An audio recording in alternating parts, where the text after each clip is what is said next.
Let's in fact shift our focus to Kashmir, what was once called as paradise on earth with its snow-capped mountains and huge gardens. But for the last few years, the valley has been a boiling cauldron.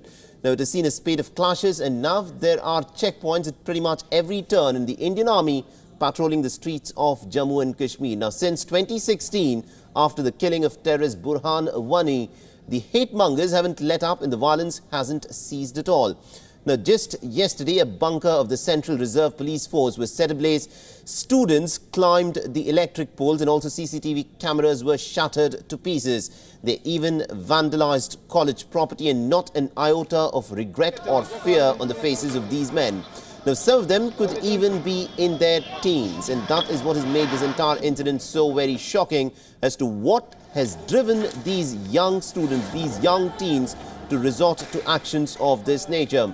Now, over the last 1 year, Kashmiri youth have time and again indulged in stone pelting. Boys armed with stones have targeted security forces standing guard their posts in Srinagar. This sight was routine pretty much every Friday after prayers, when separatists would lead these gullible men down the path of violence. Now, on some occasions, protesters were not only armed with stones but even with flags of Pakistan. This is something that has been seen rarely. It is important as to why the security agencies, the police, have not arrested these men and have taken off the masks of these youngsters. Who are these people needs to be found out. Who is in fact funding them? Why are they, despite living in India, why are they holding up the Pakistani flag? Now, it is easy to blame pretty much every Kashmiri for this. The fact of the matter is, these people holding up the Pakistani flag need to be apprehended and asked who is inspiring them to do this. And also, an attempt to provoke the Indian security forces has also been conducted. Who are these stone pelters? Are they paid by any sort of an agency to try and foment trouble in the country? These are questions which the security forces should and must be able to answer. Apprehending these individuals who are standing there on top of a roof should not be that difficult a task. And it is interesting as to why this has not happened so far. Now, these protesters also waved the Pakistani flags during their demonstrations and shouted some anti-India slogans as well. Now, in November 2016, just months after Hizbul Mujahideen terror commander Burhan Wani was killed by the Indian security personnel, schools were also set ablaze by miscreants in the valley. Now, in a bid to derail the education system, as many as 32 schools were gutted in Kashmir in a matter of just 3 months. All right, so the question, of course, is why are we revisiting these cases? Because this cycle hasn't ended. Now, Pakistan continues to foment trouble and stoke unrest in the Kashmir Valley. And here's their latest plan that the security agencies are trying very hard to foil.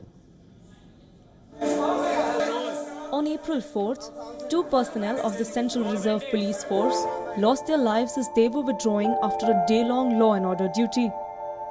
The 2 soldiers were mowed down by a paramilitary force vehicle in the Hillar area of South Kashmir's Anantnag district.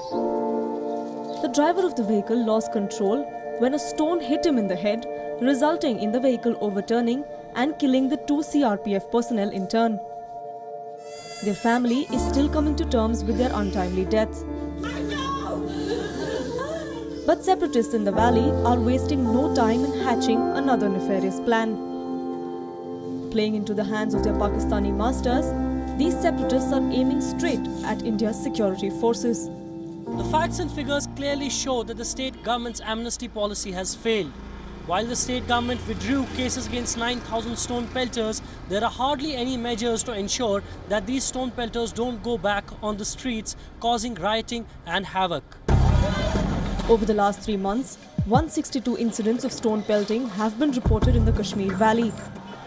71 CRPF personnel have been injured, 2 soldiers martyred, and 24 of their vehicles damaged by stone pelters.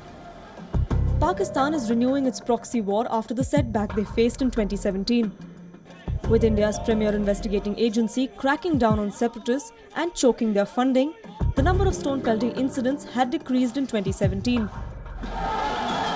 The Indian government has confirmed that there were 1,261 such incidents in 2017, as opposed to the 2,808 incidents in 2016. But Pakistan and its puppets are back at disrupting peace in the valley. Little do they know that all such attempts will be nipped in the bud by the Indian forces. With Khalid in Srinagar, Poonam Burde, WION.